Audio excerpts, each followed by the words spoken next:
South ఇండియాలోనే అతి తక్కువ ధరలకి రత్నాలనందించే ఏకైక సంస్థ 6JVR.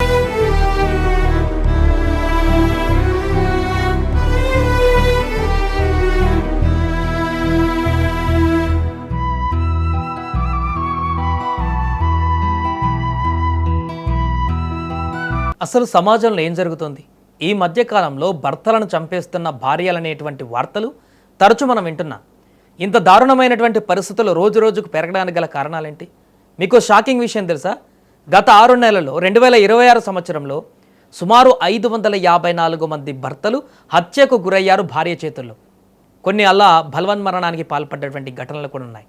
దేశంలో ప్రతిరోజు సగటున 2 భర్తలు హత్యకు గురికాగా ఒకరికంటే ఎక్కువ మంది భర్తలు బలవన్మరణం చేసుకుంటున్నారు. గురుగ్రామ్కు చెందిన ఏకం న్యాయ్ ఫౌండేషన్ దీనికి సంబంధించి ఒక నివేదిక విడుదల చేసింది. ఇప్పుడు ఇది షాకింగ్గా మారింది. 2026 జనవరి నుంచి జూలై 14 వరకు మీడియాలో వచ్చినటువంటి వార్తలు, ఆ సంస్థ సేకరించిన వివరాల ఆధారంగా ఒక రిపోర్ట్ను రెడీ చేసింది.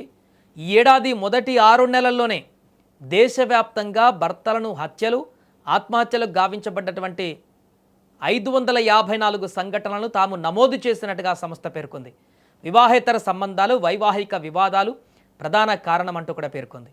ఈ నివేదిక ప్రకారం భార్యలు లేదా వారి ప్రియుల చేతిలో భర్తలు హత్యకు గురైన 322 సంఘటనలు జరిగాయి. అలాగే వైవాహిక వివాదాలు, గృహహింస, వేధింపులు, తప్పుడు క్రిమినల్ కేసులు, ఇతర సమస్యల కారణంగా భర్తలు ఆత్మహత్య చేసుకున్న ఘటనలు 232 ఉన్నాయి. 2026 మొదటి 6 నెలల్లోనే భారతదేశంలో ప్రతిరోజు సగటున 2 భర్తలు హత్యకు గురయ్యారని, ఒకరికంటే ఎక్కువ మంది భర్తలు ఆత్మహత్య చేసుకుంటున్నట్లు ఈ గణాంకాలు సూచిస్తున్నాయంటూ కూడా ఆ ఫౌండేషన్ తాజాగా తెలిపింది. అయితే ఈ కేసుల సంఖ్యలు కేవలం మీడియా నివేదికల ఆధారంగా తాము సేకరించినవేనని, అధికారిక ప్రభుత్వ గణాంకాలు కాదంటూ కూడా స్పష్టం చేసింది. అనేక సంఘటనలు మనం రోజు చూస్తున్నాం, నిత్యం వార్తలలో చూస్తూనే ఉన్నాం. మీడియా దృష్టికి రాలేదని కొన్ని సంఘటనలు, అలాగే భర్తల హత్యలు లేదా గృహహింసకు గురైన పురుషుల వివరాలను కూడా నమోదు చేసే అధికారిక జాతీయ డేటాబేస్ ఏది లేకపోవడంతో వాస్తవ సంఘటనల సంఖ్య దీనికంటే చాలా ఎక్కువగా ఉండవచ్చు అంటూ కూడా పేర్కొంది. అంటే ఇవన్నీ మీడియాలో సెన్సేషన్గా మారినటువంటి, రోజు మనం చూస్తున్నటువంటి పేపర్లలో కానీ వార్తల్లో కానీ సెన్సేషన్గా మారి ఉన్నటువంటి వాటన్నింటినీ సేకరిస్తేనే ఇన్ని ఘటనలు, ఇంకా బయటికి రానివి పెద్దగా మీడియాలో ఫోకస్ కానటువంటి ఘటనలు చూస్తే ఇంకా ఎక్కువగా ఉండేటువంటి అవకాశం ఉందంటూ చెప్తున్నారు. మరోవైపు భర్తల హత్యలకు ప్రధాన కారణం వివాహేతర సంబంధాలేనని ఈ నివేదిక గుర్తించింది.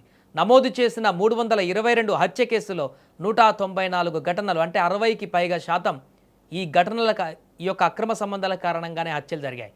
వివాహేతర సంబంధాన్ని భర్తలు వ్యతిరేకించినప్పుడు లేదా అడ్డుకున్నందుకు భార్యలు తమ ప్రియులతో కలిసి భర్తలను చంపడానికి కుట్ర పనిన ఆరోపణలు అనేక కేసుల్లో ఉన్నాయని కూడా ఆ ఫౌండేషన్ తెలిపింది.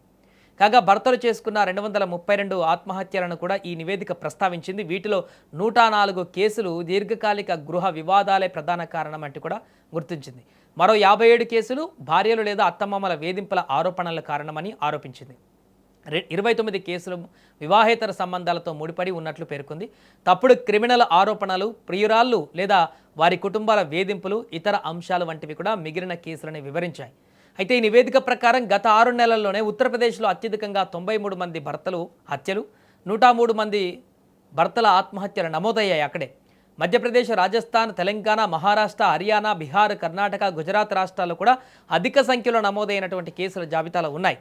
ఈ సంవత్సరం నమోదైన అత్యంత దారుణమైన 25 కేసులను ఫౌండేషన్ ప్రత్యేకంగా ప్రస్తావించింది. వీటిలో భర్తల తల నరకడము, శరీరాన్ని ముక్కలు ముక్కలుగా చేయడం, విష ప్రయోగం, ఇంటి నేల కింద పాతి పెట్టడం, సజీవంగా దహనం చేయడం, లోతైన లోయల్లోకి తోసేయడం, భార్యలు లేదా వారి ప్రియుల కుట్రలతో హత్యలు చేయడం వంటి ఘటనలు కూడా ఉన్నాయంటూ కూడా తెలిపింది.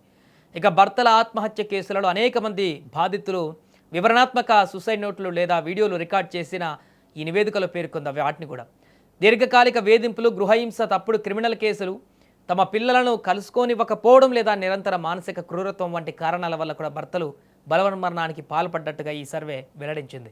దేశవ్యాప్తంగా సంచలన రేవిన కేతన్ అగర్వాల్ హత్య కేసును ఏకం న్యాయ్ ఫౌండేషన్ వ్యవస్థాపకురాలు దీపికా నారాయణ్ భరద్వాజ్ ప్రధానంగా ప్రస్తావించారు. అతడి కాబోయే భార్య సియా గోయల్ ఆమె ప్రియుడి చేతను కలిసి లోయలోకి తోసి హత్య చేయడం వంటి దారుణాలు దేశంలో ప్రతిరోజు నమోదవుతున్నాయంటూ కూడా తెలిపారు. అయితే భర్తల హత్యలు, గృహహింసకు గురైనటువంటి పురుష బాధితుల కోసం అధికారిక నేర గణాంకాలలో ప్రత్యేక వర్గీకరణ లేకపోవడం వల్ల ఈ సమస్య వాస్తవ తీవ్రతను అంచనా వేయడం కష్టమవుతుందంటూ కూడా ఆమె పేర్కొన్నారు.